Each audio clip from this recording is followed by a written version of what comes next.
In fact, the follow-up segment tonight have radical students taken over Columbia University. As we reported last week, far-left students and faculty shut down a speech by the border protest group, the Minuteman Project. It was an ugly scene. Well, today, those radicals defended their actions. We are proud to send a message to the country that racist organizations and fascist groups are not welcome at Columbia or in New York City. Like Hitler in pre-Nazi Germany, Gilchrist and the Minutemen attempt to demonize foreign-born poor people, blaming illegals for society's problems. I felt that when the Minutemen, an organization that is supported by the Neo-Nazi National Alliance, was invited to this campus to speak,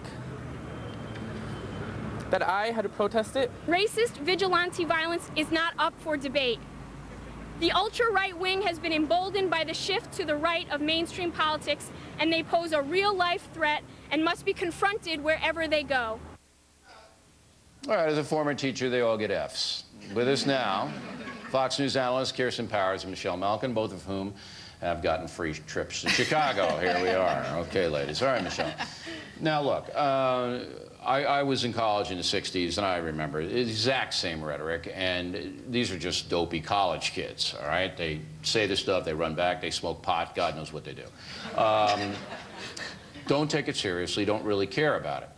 But I believe that now, on most college campuses in America, that these people have taken over, that they intimidate those with opposing points of view, call them Nazis and fascists and all of that, and that the whole academic atmosphere is breaking down. Am I wrong?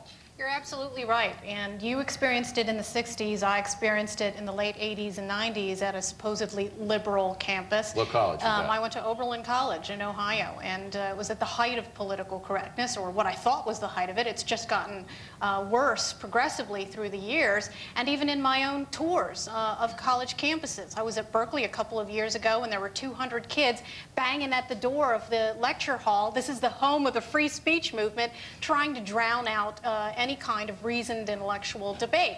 And this is the outcome. This is what happens when you coddle multicultural radicals who think it's all about me, me, me.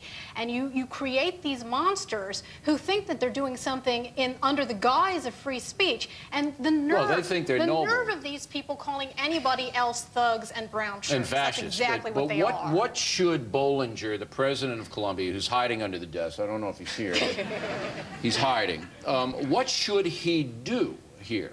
Now, we had the police standing by, allowing these people to come at the Minutemen. Somebody could have gotten hurt. They didn't do anything. We have this continuing to go on now for the second week. Bollinger says he's investigating. But what should he do? He should track down the exact groups and the exact individuals who were plotting this takeover, this mob rule at Columbia University for weeks. Apparently, there were kids who knew days and days in advance. Should he expel them? Absolutely. Expel them. It is time to stop slapping these thugs on the wrist. That's all we ever do, and somebody's got to put a stop to it. And if the administrators won't do it, it's up to the parents to vote with their wallets and stop paying $35,000 a year in tuition to create these monsters. All right, how do you see it, Kirsten? Well, I mean, we actually agree once again. We always are agreeing on things. But I think that there's a lot of what's going on here is they clearly don't understand what free speech is. Free speech is that you have to hear things that offend you sometimes. And it doesn't mean that you go and you silence people, which is what they're doing. And even listening to them in this press conference today where they're saying, well, we didn't do anything wrong. We just went up and unfurled a banner. Well, you know what? If I'm giving a speech and someone jumps up on the stage and unfurls a banner, that's pretty intimidating behavior. The level of hatred that is coming out, and it comes out on both sides, far right and far left. Well, I mean, let's be, but the level of hatred that we're seeing on college campuses now is what we saw in the 60s, all right, when it was, hey, LBJ, how many kids did you kill today, all right? So it was real personal. Yeah. What is driving that?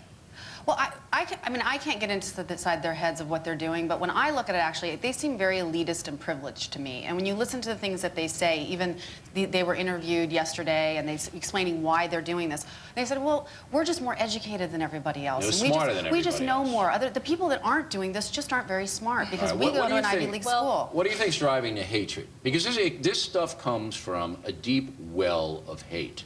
That's where it comes from. You don't rush somebody, you don't try to slap them down and call them a Nazi unless you hate them.